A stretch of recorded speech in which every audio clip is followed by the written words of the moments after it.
Խորհրդարանական ընդդիմությունը վաղը կմասնակցի ամենայն հայոց կաթողիկոս Գարեգին II եւ եպիսկոպոսների գործով դատական նիստին։ Ուժեղ Հայաստան խմբակցության ղեկավար Նարեկ Կարապետյանը լրագրողների հետ զրույցում հայտարարել է, որ իշխանությունների գործողությունները համարում է ճնշում եւ նշել, որ իր գնահատմամբ նման նախադեպ Հայաստանի պատմության մեջ չի եղել։ Կարապետյանի խոսքով ընդդիմադիր падգամավորները վաղը ազգային ժողովում չեն լինի, այլ կմասնակցեն վաղ շաբաթում կայանալիք դատական նիստին։ Հայաստան խմբակցության ղեկավար Աննա Գրիգորյանն էլ հայտնել է, որ իրենց խմբակցության падգամավորները եւս ներկա կլինեն դատական նիստին։ Նրա խոսքով նախ կմասնակցեն ազգային ժողովի աշխատանքներին, ապա կմեկնեն դատարան։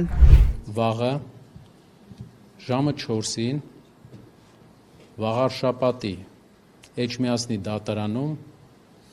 տեղի է ունենալու մի անօրինակ բան։ Հայաստանի իշխանությունները խայտառակ ճնշման քայլ են անում եւ պատմության մեջ նմանը չունեցող դեպք է արձանագրվելու։ Ամենայն հայոց կաթողիկոս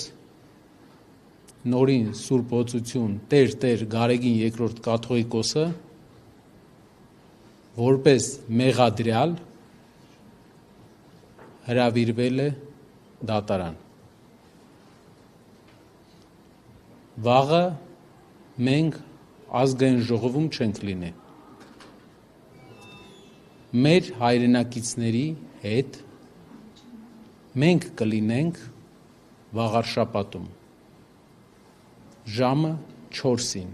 Ամենայն հայոց կաթողիկոս Գարեգին II եւ Գերագույն հոգեվոր խորհրդի անդամ 6 եպիսկոպոսներ մասնակցելու են իրենց գործով առաջին դատական նիստին։ Այս մասին հայտնում է փաստաբան Արա Զոհրաբյանը։ Նրա խոսքով օգոստոսի 7-ին ժամը 16:00-ին Արմավիրի մարզի առաջին ատյանի ընդհանուր իրավասության դատարանում տեղի կունենա քրեական գործի նախնական դատալսումների առաջին նիստը։ Գործը քննելու է դատավոր Հակոբ Մանուկյանը։ Փաստաբանի գնահատմամբ կաթողիկոսի որոշումներին պետության միջամտությունը հակասում է եկեղեցու ինքնությանը։ Թեմակալ առաջնորդի պաշտոնից ետ կանչելու եւ եպիսկոպոսի կարգավիճակից զրկելու վերաբերյալ ամենայն հայոց կաթողիկոսի որոշումներին պետության միջամտությունը եկեղեցու ինքնավարությամբ, պետություն-եկեղեցի սահմանադրական հարաբերությունների եւ կրոնական ազատության հիմնարար սկզբունքի խախտում է եւ պատմական ամոթալի իրադարձություն։ Զոհրաբյանը նշել է, որ այս գործով դատարանը քննելու է ոչ միայն ներկայացված մեղադրանքները, այլև այն հարցը, թե արդյոք աշխարհիկ իշխանությունը կարող է միջամտել եկեղեցու ներքին կյանքի եւ քրեականացնել ամենայն հայոց կաթողիկոսի կանոնական լիազորությունների իրականացումը։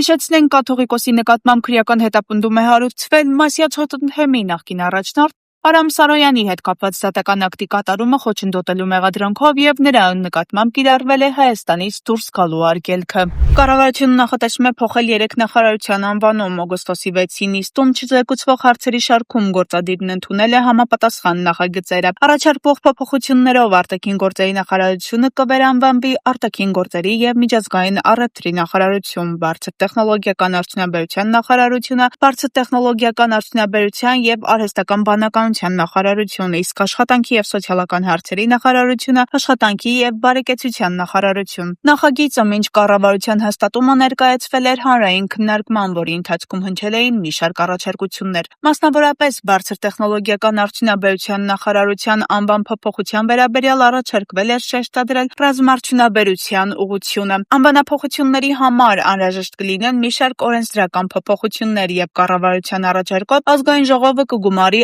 արտահերթ նիստ։ Անդրանիկ Սիմոնյանը նշանակվել է ազգային անվտանգության ծառայության տնօրենի պաշտոնում, համապատասխան որոշումը ստորագրել է վարչապետ Նիկոլ Փաշինյանը։ Վարչապետի մեկ այլ որոշմամբ արտաքին հետախուզության ծառայության տնօրեն է վերանշանակվել Քրիստինե Գրիգորյանը։ Վերանշանակվել է նաև պետական պահպանության ծառայության պետ Արթուր Գասպարյանը։ Բաքվի վերաքննիչ դատարանն անփոփոխ է թողել Արցախի նախկին ռազմաքաղաքական ղեկավարների վերաբերյալ դատավճիռները։ Այս մասին հայտնում են ադրբեջանական լրատվամիջոցները։ Դատարանի որոշմամբ ուժի մեջ են մնացել Բաքվի ռազմական դատանի 2026 թվականի փետրվարի 5-ի դատավճիռները, որոնք վերաբերվում են Արայիկ Հարությունյանին, Բակո Սահակյանին, Արկադի Ղուկասյանին, ինչպես նաև նախկին բարձրաստիճան զինվորական եւ քաղաքական պաշտոնյաներին։ Հիշեցնենք, Բաքվում 2025 թվականի հունվարից ընթացող դատավարություններն ավարտվել էին այս տարվա փետրվարին։ Դատավճռով ՑՄ ազատազրկման էին դատապարտվել Արցախի նախկին նախագահ Արայիկ Հարությունյանը, Ազգային ժողովի նախկին նախագահ Դավիթ Իշխանյանը, Պաշտպանության բանակի նախկին հրամանատար Լևոն Մնացականյանը եւ նրա նախկին տեղակալ Դավիթ Մանուկյանը։ Արցախի նախկին նախագահներ Արկադի Ղուկասյանն ու Բակո Սահակյանը դատապարտվել էին 20 տարվա ազատազրկման, իսկ մյուս գործով անցնող անձիկ 15-ից 19 տարի ազատազրկման։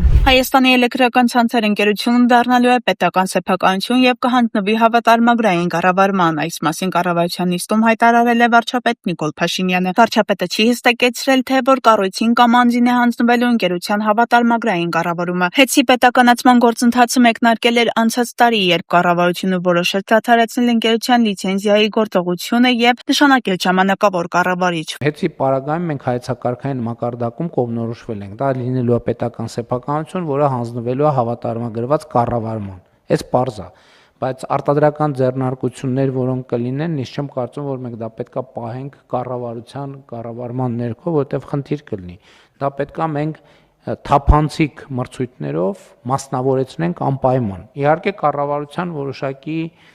տնօրենների խորհրդում տեղ ունենալու համար ինչ որ բաժնեմաս մենք կարողանանք պահել։ Այսինքն սրանք հարցեր են, որոնց շուրջ մենք պետքա կողմնորոշվենք եւ դասակարգենք եւ գնանք առաջ, բայց այստեղ գալիս է հաջորդ կարևոր հարցը, որի հետ կապված երեք քննարկում ենք ունեցել, առաջիկա մեր անելիքները։ Դե իրենք դեռ պետք է կարողանան խլել, որ հանձնեն։ Դրա համար գոյություն ունեն դատարաններ, Հայաստանի դատարաններ, միջազգային դատարաններ։ Մենք հիմա պայքարում ենք իրենց ապօրինությունների դեմ։ Ինչ բան կարող է պայքարը։ Ինչ միտում է այդ պայքարը։ Որտեղ Հայաստանում, թե Եվրոպական։ Եվրոպական։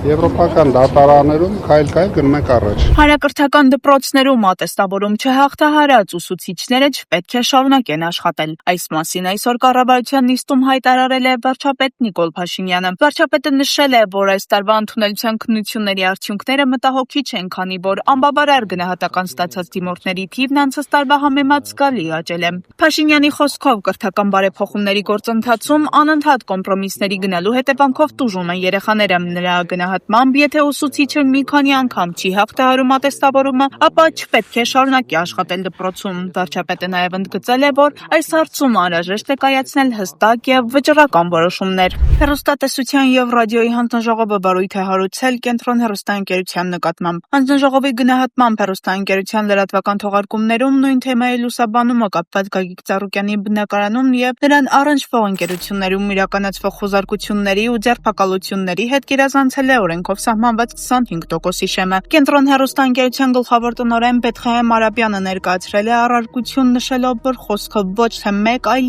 3 տարբեր թեմաների մասին է։ Նա նաև հարց է ուղղել հանձնաժողովի անդամներին, արդյոք տարբեր պետական կառույցների գործունեության լուսաբանումը պետք է դիտարկվի որպես մեկ ընդհանուր թեմայի լուսաբանում։ Արաբյանի խոսքով այդ օրը տեղի ունեցած խոզարկությունները բացառիկ ծավալ են ունեցել եւ հեռուստաընկերությունը լուսաբանել է հենց իրավապահների գործողությունները։ Նա հավելել է, որ լրատվական թողարկման մեջ ներառված են եղել բազմաթիվ այլ թեմաներ եւ իրադարձությունների ծավալը պայմանավորված է եղել պետական մարմինների գործողություններով։ Գյումրեցի իրավապաշտպան Կարապետ Պողոսյանը կազատվի կալանքից։ Հակակոռուպցիոն դատանը մերժել է նրա նկատմամբ որպես խափանման միջոց կիրառված կալանքի ժամկետ երկարաձգելու վերաբերյալ քննիչի միջնորդությունը։ Այս մասին հայտնում է Պողոսյանի փաստաբան Սլավիկ Պողոսյանը։ Նրա խոսքով Կարապետ Պողոսյանը արմավիր քրեակատարողական հիմնարկից կազատվի օգոստոսի 7-ին ժամը 10:40-ին սկզբնական կալանքի ժամկետի ավարտից հետո։ Պողոսյանը ձերբակալվել էր հունիսի 7-ին ուժեղ Հայաստան դաշինքի գրասենյակում իրականացված խոզարկությունից հետո։ Քննչական գործողություններ էին կատարվել նաև նրա բնակարանում։ Նա մեղադրվում էր ընտրակաշառք տալու վարույթի շրջանակում։